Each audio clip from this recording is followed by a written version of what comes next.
Hello, and welcome to another Just 5 Minutes in Acts, where we look at important passages from the book of Acts, focus on one thought, and then on one implication of that thought for daily living, and all in just 5 minutes. I'm Clay Brown, adult discipleship pastor at Memorial Drive Presbyterian Church. We're located at 11612 Memorial Drive, Houston, Texas, at the corner of Memorial and Blaylock. At MDPC, I get to lead a class called Building Your Faith, Exploring Scripture with the Pastors, with a marvelous team of pastors and other seminary-trained staff. We meet every Sunday morning at 9:45 and 11:15 in person in the MDPC Amphitheater and by Zoom. The amphitheater is on the first floor of the Community Life Center on campus.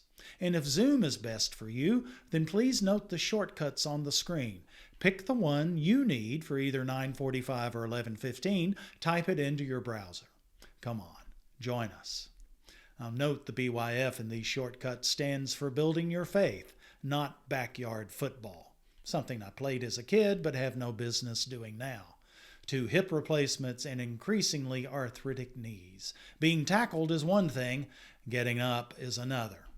Also, if something I say raises a question, please email me at cbrown@mdpc.org.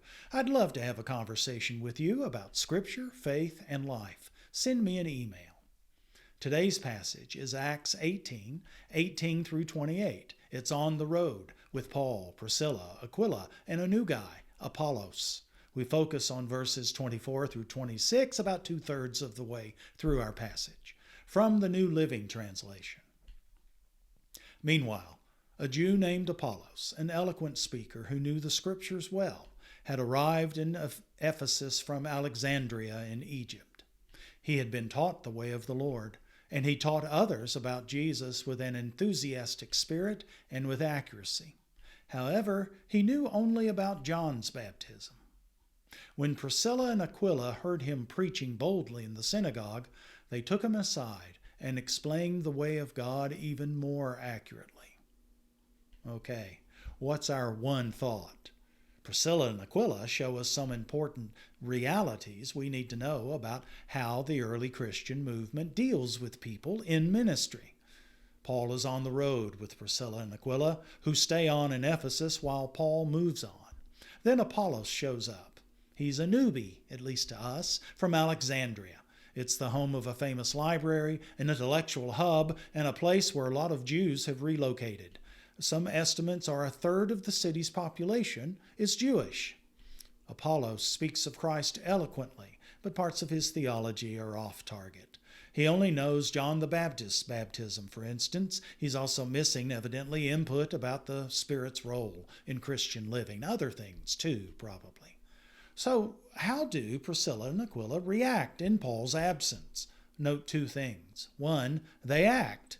They pull him aside privately to teach him more. They don't chastise or embarrass him publicly. Constructive criticism, good people skills, and high emotional IQ for sure. 2, they lead. And note who's mentioned first. Priscilla, the woman, not accidental. It appears she takes the lead in this discipleship of Apollos. So un-first century, when men were in charge. But the Spirit sees fit to use gifted men and gifted women in leading roles in early Christianity. All right, what's one implication from this thought? Women and men together should lead the Christian movement today if we're going to be true to the church revealed in Acts. I know some who watch these videos may disagree, and you're entitled. But I think God calls both women and men to serve and to lead. And I'm pleased to minister at a church and in a denomination that calls both women and men as pastors and officers.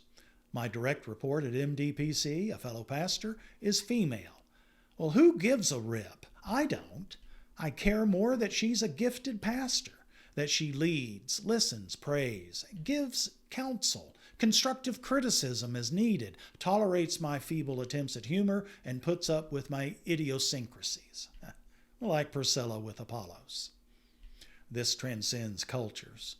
The underground church in Iran, more than 1 million believers and growing incredibly fast under persecution. more than half of its house churches are led by women.